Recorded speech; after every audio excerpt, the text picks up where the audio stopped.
నమస్తే, welcome to BCN news. నా పేరు మనస. ముందుగా ముఖ్యాంశాలు.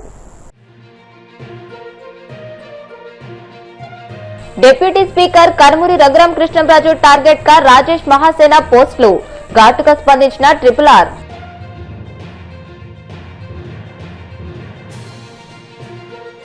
మంత్రి అనగానితో కలిసి సూర్యలంక బీచ్ లో స్వదేశీ దర్శన్ పనులను పరిశీలించిన మంత్రి కందుల దుర్గేష్. బీచ్ కు బే ఆఫ్ బాపట్ల పేరుతో బ్రాండింగ్. మొక్కజొన్న సాగు చేసిన రైతులకు మద్దతు ధర కల్పించడంలో కూటమి ప్రభుత్వం పూర్తిగా విఫలమైంది. ఆగ్రహం వ్యక్తం చేసిన వైసీపీ నేత అంబటి మురళీకృష్ణ. తన కుమారుడిని నేరస్తుడిగా చూపే ప్రయత్నం చేస్తున్నారని బండి సంజయ్ ఆవేదన. రాజకీయ కారణాలతోనే తన కుటుంబాన్ని రోడ్డు మీదకు లాగుతున్నారని ఆరోపణ. కొద్ది రోజులుగా డిప్యూటీ స్పీకర్ రఘురామకృష్ణంరాజు టార్గెట్ గా రాజేష్ మహాసేన పోస్టులు పెడుతున్నారు. ఇప్పటి వరకు RRR జగన్ ను ఒక్క మాట అనలేదని ప్రశ్నించారు. పైగా అసెంబ్లీలో జగన్ ను పలకరించడానికి ప్రయత్నించారని ఆరోపించారు. RRR ని నీచంగా తిట్టిన విజయ్ సాయిరెడ్డితో ఇష్టంగా మాట్లాడుతున్నారని అన్నారు. నాకు సీటు ఇవ్వలేని చంద్రబాబు పోలవరం కడతానంటే ఎలా నమ్మాలి అని ఎన్నికలకు ముందు చంద్రబాబును రఘురామ పబ్లిక్ గా విమర్శించారని అన్నారు.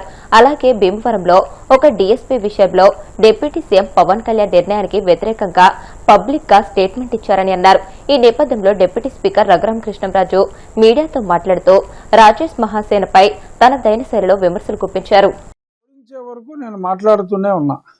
జగన్మోహన్ రెడ్డి గారు ఓడిపోయాడు. నేను మాట్లాడినందుకు ఓడిపోయాడని అంటలా. ఆయన తప్పులు చేశాడు. తప్పుల్ని ఎవరొకరు చెప్తేనే 10 మందికి తెలుస్తుంది కాబట్టి అది 10 మందికి తెలియజెప్పడం ప్రారంభించిన వ్యక్తిగా నేను మాట్లాడాను. చంద్రబాబు నాయుడు గారు ముఖ్యమంత్రి అయిపోయారు. ఇంకా నేను జగన్మోహన్ రెడ్డి గారి గురించి మాట్లాడడానికి ఏముంటుంది? ఏమని మాట్లాడాలి? అయిపోయింది కదా. ఆయన చేసిన తప్పులకి ఆయన ఓడిపోయాడు. నా కేసు ఉంది. రేపు నా పుట్టినరోజు, రేపటికి 5 సంవత్సరాలు అవుతుంది. ఆ కేసులో జగన్మోహన్ రెడ్డి గారు 3వ ముద్దాయిగా ఉన్నారు. 1వ ముద్దాయిని ఇప్పుడు దాకా ఒకసారి ఏదో పిలవకపోతే మరీ ఎబ్బెట్టుగా ఉంటుంది అన్నట్టుగా 2-3 గంటలు మాట్లాడి పంపేశారు.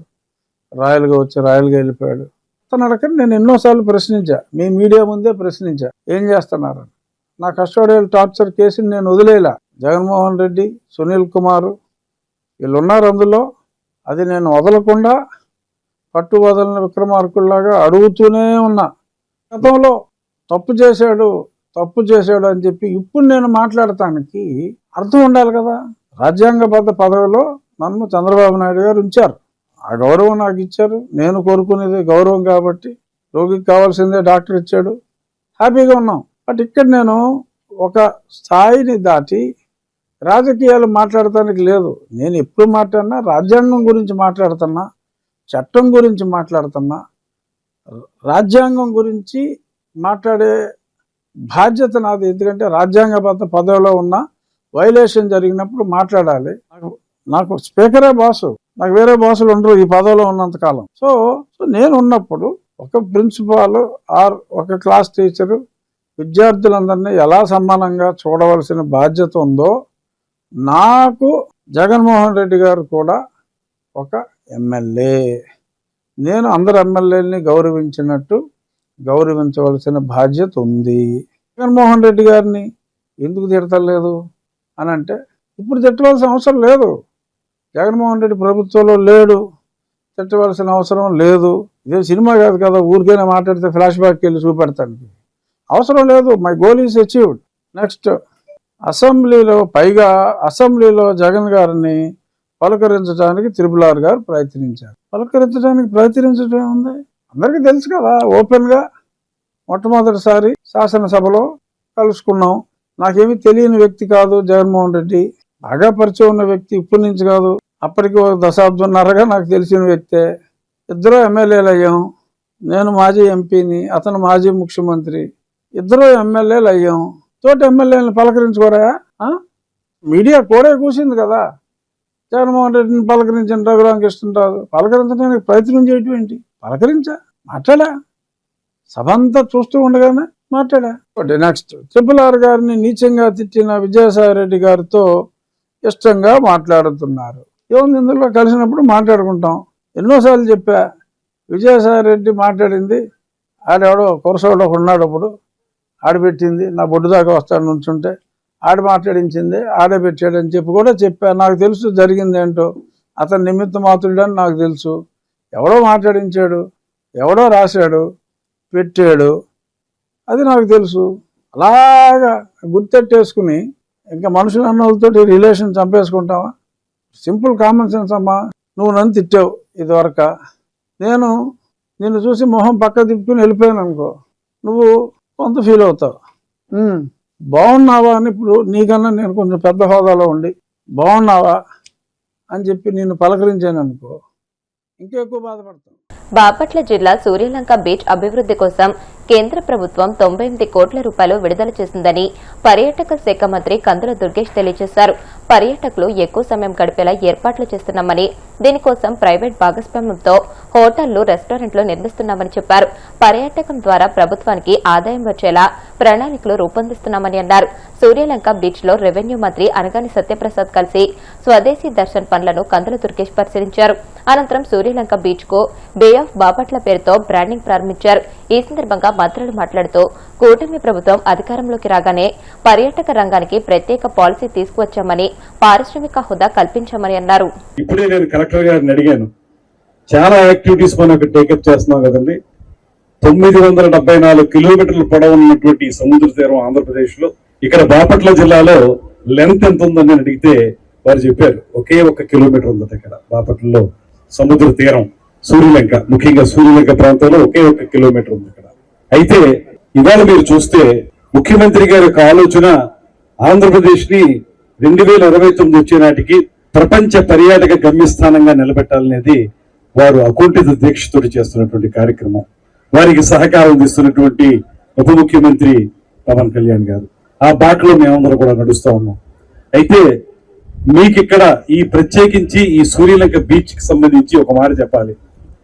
ఈ మధ్య కాలంలో ఏదైతే ముఖ్యమంత్రి గారు చెప్తున్నటువంటి ప్రపంచ పర్యాటక గమ్యస్థానం అనేటువంటి మాట చెప్తున్నామో, దానికి ఇతోధికంగా సహకారం అందించేటువంటి ప్రాంతం బాపట్ల ప్రాంతం అనేటువంటి మాటను స్పష్టంగా నేను చెప్తా ఉన్నాను. కారణం ఏంటంటే భౌగోళికంగా కూడా ఈ ప్రాంతానికి ఒక ప్రత్యేకత ఉంది. సాధారణంగా తెలంగాణలో ఎటు మనకు తెలిసిన విధంగా అక్కడ సముద్రం లేదు. ఈ సముద్ర తీరంలో ఉండేటువంటి కార్యక్రమాలను చూడాలన్నా, వినోదాత్మక కార్యక్రమాల్లో పాల్గొనాలన్నా వారికి చెరువులో ఉండేటువంటి ప్రాంతం బాపట్ల, చీరాల, ఈ 2 ప్రాంతాలే.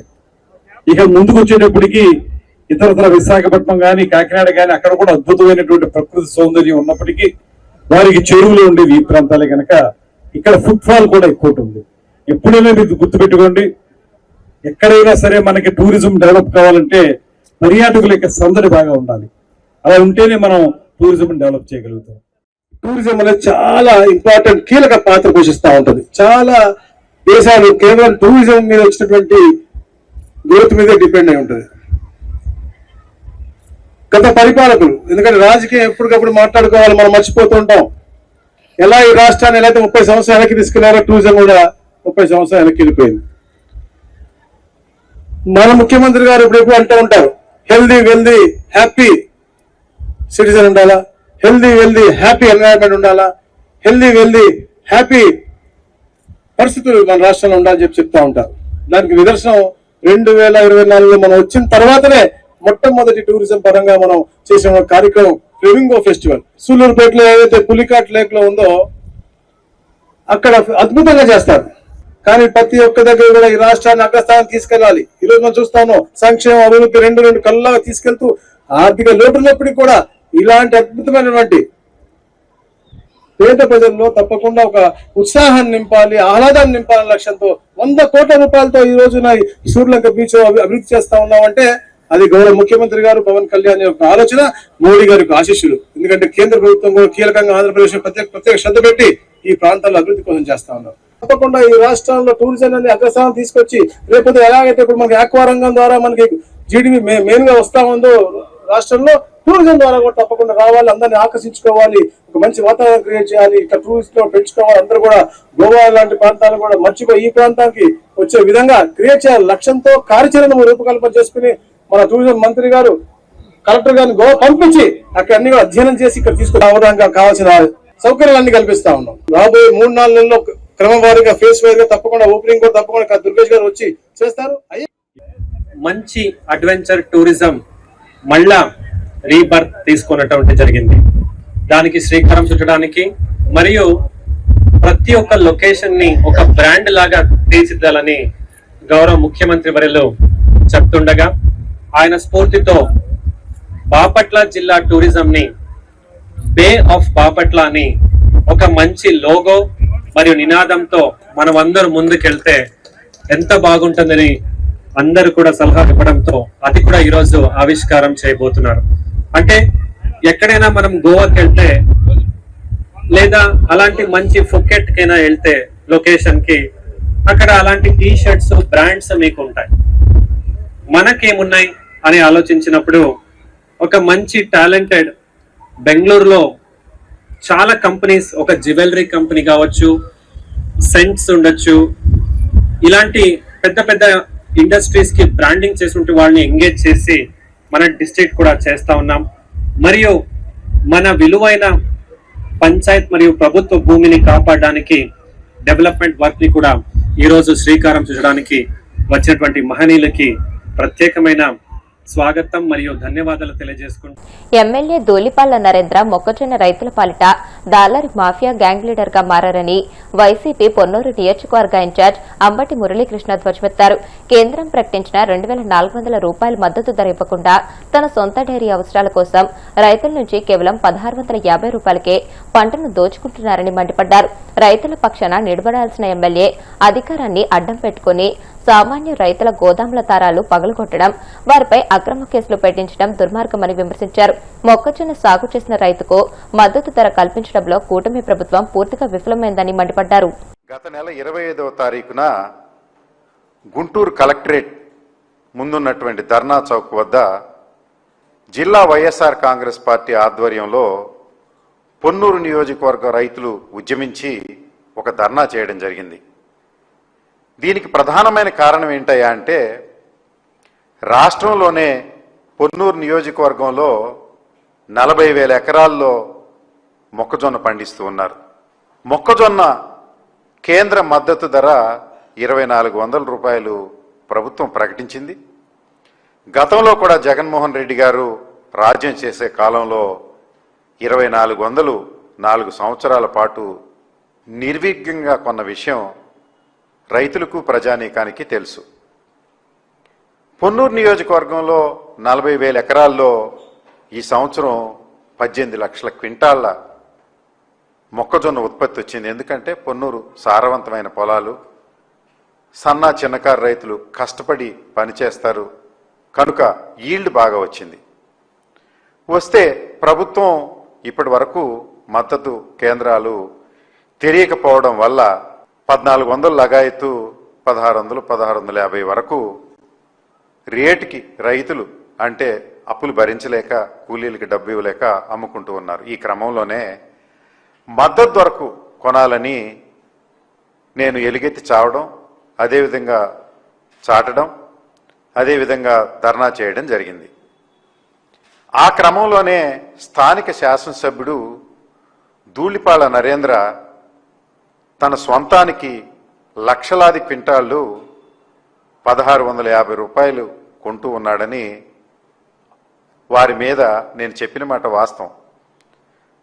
ధూళిపాళ్ల నరేంద్రే పెద్ద దళారి, ఇంకో 4 దళారీలు కలిసి పొన్నూరు నియోజకవర్గంలో అరాచకం చేస్తా ఉన్నారు. 2,400 రూపాయలు రావాల్సినటువంటి మొక్కజొన్నకు 1,650 రూపాయలు కొంటా ఉన్నారు. దీనికి ప్రధానమైన కారణం సంగం డైరీకి అనుసంధానంగా కాకాని వెంకటరత్నం ఫీడ్ ప్లాంట్ అని వాళ్ళ యాన్సిలరీ యూనిట్కి లక్షలాది క్వింటాళ్లు కొని పశుదానాగా మార్చి రైతులకు మారు వ్యాపారం చేస్తున్నాడు. అది తప్పు అని నేను అన్నాను. అయితే ధూళిపాళ్ల నరేంద్ర గారు కూడా పాపం దాన్ని తిరస్కరించలేదు. నేను కొంటున్న మాట వాస్తవం, 2,100 రూపాయలు కొంటున్నాను అని అన్నాడు. అది అబద్ధం అనుకోండి, 1,650 కొంటున్నాడు. ఏదో గోదాము బస్తాలు ఆటికి ఈటికి ఏదో 10 రూపాయలు ఇస్తున్నాడు. ఏదో ఆయన తెలుగుదేశం బ్రోకర్లకి ఏదో కొద్ది కమిషన్ ఇచ్చుకుంటున్నాడు. ఏదో జరుగుతుంది. 2,100 కొంటున్నాను, నేను దళారీనే. ఇప్పుడు కాసేపు ప్రకటనలు.